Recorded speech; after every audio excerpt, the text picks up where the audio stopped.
Hello everyone. What I really like always to do is at least once every few weeks learn how to draw and paint new flowers, new types of flowers, because I love flowers, they bring me joy. And in this video I actually had two goals. One is learn how to draw gerberas and zinnias, test out some color combinations because I had a bigger piece in mind where there's going to be a girl kind of bending down and smelling one of these flowers, and I wanted to know first how to do the flowers and how it would look like and which color combination should I choose for before I jump into a bigger piece. So this is going to be the video process for today. I hope you enjoy it, and let's get started. Okay, so this is one of slightly longer than usual small piece, as I call it, and this is one of those pieces that I did as a research for one of my next very big videos that took me a few hours. So what I was researching is I wanted to try out to see which flower would work, which flowers do I like most.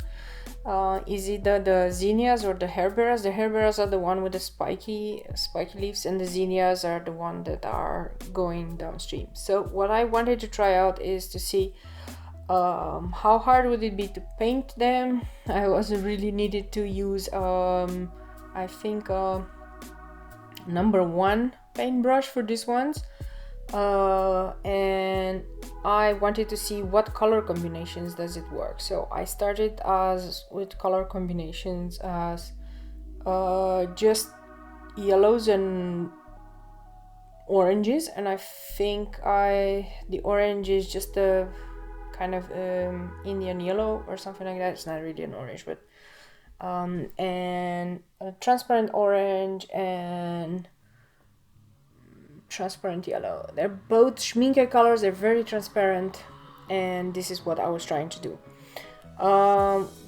It became immediately apparent, if you look at this, that the petals that I drew were too small. You cannot really do blending of colors, and you cannot bring more colors in if the petals are so small. It's really impossible to do so. So it all kind of looked like the same color. So one of the things that I've decided while doing this piece was that for my future big piece I needed to make them much bigger, and the petals needed to be much bigger to be able to do things. Also, the tip of the petals, those ones that are actually curled around, I should have left them white. Like, hindsight, this is what I was learning. Like, okay, this doesn't work, this doesn't really look very well, so I was like, I'm going to just let them white. But I wasn't going to give up right now. Like, this is just a test piece, and this is just my test on to learning what works and what doesn't. So I was like, I'm going to try to fix this. I'm going to try to come up with after this one's dry, I'm going to add more color. I'm going to see how the colors dry, if they dry the same thickness or not, or the same like full colors, or do they dim. So I was trying a different color combination with some pinks and some purple. The pink is, I believe, opera pink, and the purple is the schminke violet, I believe. And on one of them I started with the pink, and I will add extra depth to the violet, and on the other one I tried with the violet, and I was going with the pink later on. So, you know, two different ones, tried different colors just to see what works and what doesn't, what pops and what doesn't. And what I noticed, and this is where I chose for my bigger piece, that the one with the oranges really does pop more than the ones with the purple. So I'm going to choose the one with the oranges. However, what I didn't know now, and I'm going to find out on the bigger piece, is that this is true if your background is white, then you don't lose it. But if the background isn't white, then no matter how orange you're gonna make that flower is going to get lost in whatever other background, very potent background color you have in there. So this is something that I'm learning more and more. This was one of those paintings that I didn't actually do any background. I was just trying the flowers. I was just trying to see how they would go. Now I'm doing the zinnia. I always call them zinnias. Some other people call them dahlias. It's very interesting. I think I will later on Google what the difference is between them, because I never know what the differences are between zinnias and dahlias. And this is where I was going into with some reds and some yellows. I was trying to put the color and then let them bleed into each other. What I did notice is that, again, for this particular type of flowers, this is not true for any other type of flowers that I'm going to do, but for these particular ones, the flowers need to be bigger, because this is way too delicate and way too finicky for even my smaller brush that I have. And ideally is you would need to leave the white of the paper a little bit, but because it's so tiny, you can't do that anymore. So no matter how much I tried to leave white space in there, it just doesn't work. So I gave up at one moment. I was like, okay, I'm just gonna try to make a depth of color by just bringing more colors together, like oranges and reds, and I'm just gonna see how it works, right? So at one moment I just kind of gave up on this test. I was like, okay, it is obvious, but for both type of flowers they need to be bigger. So I was wondering, because I was looking on Pinterest on different type of these flowers, and everybody was drawing them super big. Even when you buy a stamp, like I was looking at Simonson stamp or anything, you buy a dahlia stamp or a gerbera stamp, they're always big stamps, and I was always wondering why can't I have a tiny stamp that is for dahlia? Now I understand why, because probably when you're gonna go and color them in, they're so intricate that it doesn't really work if it's so small. I tried it, doesn't unless you maybe have a number 0 brush or something like that, and you are willing to spend hours upon hours being finicky, or maybe even do maybe you could try to do with the masking fluid and then do this, but I think it's not worth it. I think you should just go for a bigger flower with bigger petals, that you can actually do this. You can actually do the depth, right? Again, I was trying the pink with the purple for the dahlia / zinnia. I can't decide how should I call them. And actually that worked pretty nice. I was pretty happy with it. I think the contrast between the two colors is greater than the oranges, because the oranges are all very similar, and then it doesn't create this depth, but the actual blue violet with the pink creates a much bigger contrast. So yeah, if I were to paint something like that, I will go for that.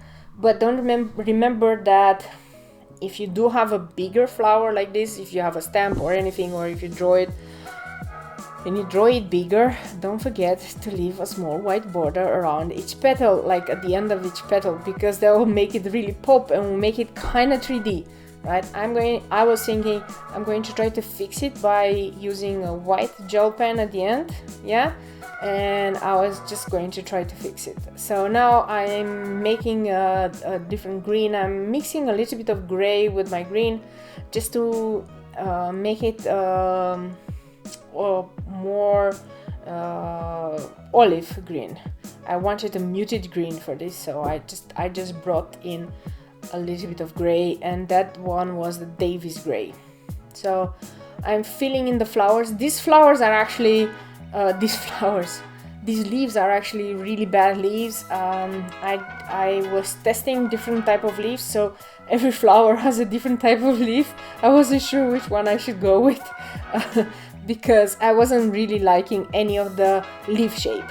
And leaves are something that I will try to learn more in the future, because every flower has a different leaf shape, and I always tend to gravitate towards just one leaf type, and this is not okay. But for this particular painting, because I tried different type of leaves, I was like, okay, I'm going to just color them in, but I don't particularly enjoy any of them. So I actually, for my final piece, I went to the different leaf shape, and that was okay. That was, I thought for a moment there that is going to be it. I'm going to finalize the leaves, and then I left it for a few days. I didn't look at it. I was not very happy. I wasn't even sure if I ever going to post this one, to be honest, because let's face it, this is not a success. This is not something that followers will want to follow you for, right? This is like not something that looks so awesome. And I left it there for a few days. I was thinking I'm probably gonna redo it. I'm probably gonna do something more fancy or things like that. But the more I was looking at it, the more I was coming back. I was like, I don't want to give up on it. So for some reason, I'm very stubborn, and I cannot give up on things. Like, if I have something that is not finished, I have to finish it no matter what. No matter how much time I put in it, I need to finish it. I still need to learn how to let go sometimes, right? But yeah, this is me. This is my personality. I just cannot give up. So I keep trying to add shading. I keep trying to fix it. I keep trying to see, okay, if I add more color here or more depth, what's going on? Can I salvage any of this? Can I salvage it? Can I make it better?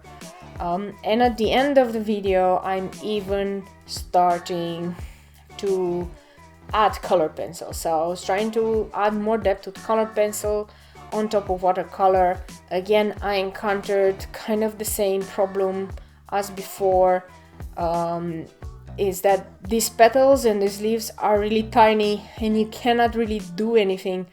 You cannot add depth, you cannot add multiple layers, because the petals are really way too tiny. It's not suitable. So I actually did a potion with this type of flowers, and I drew them much bigger. So hopefully that will work much better, and that will make them pop, and I could actually do some blending of colors on those ones, because this one really took the life out of me. I was like, I don't know what I could do. I even tried to paint individual petals in like different colors, and I was just like, okay, I'm going to give up. It doesn't look that bad as I make it sound, right, in real. However, it could have been much better. So this is me trying out really pencils, trying out really colored pencils, and I was like, I need to sharpen them a little bit. These are some Prismacolor pencil, and I was adding some shading. I was trying to blend it with a blending stump and trying to see if it looks very good. If you look at it from far away, it did help, because I added like really dark contrast there between the leaves, and that really worked much better than not having that contrast. However, like if you look really closely, it looks really weird. It looks like colored pencils. On top of that, so many layers of watercolor doesn't look very nice. So only if you look at it from far away. I always say, if I would redo this, I would draw them much bigger, and I would leave the white of the paper in there. So then I can also add more blending and more color into one particular leaf, so I can do the depth via watercolor instead of doing the depth with colored pencils in the end. So yeah, so far this is my process. These are really cool flowers, and I really want to revisit them, and I really want to make some big and bold awesome painting because they really deserve. I mean, these are the flowers that I really love in autumn. These are some of my favorite flowers. They really smell really amazing. I have them in my garden. They're always there. They're always reds and purples and really awesome colors. And it would be a shame if I would just leave it as it is and I wouldn't try to do something more awesome than this. So just to summarize the entire piece, what would I do different? Bigger ones, leave the white in, add way more contrast between the leaves and make the petals and the upper petals be lighter than the lower petals because they are behind, right? So this is how I would add depth. The gerbera, make those petals not so skinny anymore, make them a little bit bigger so that you can actually blend colors. Again, leave some whites, don't do the ends. It looks just weird with those ends there. So this is like in a nutshell what I would do differently.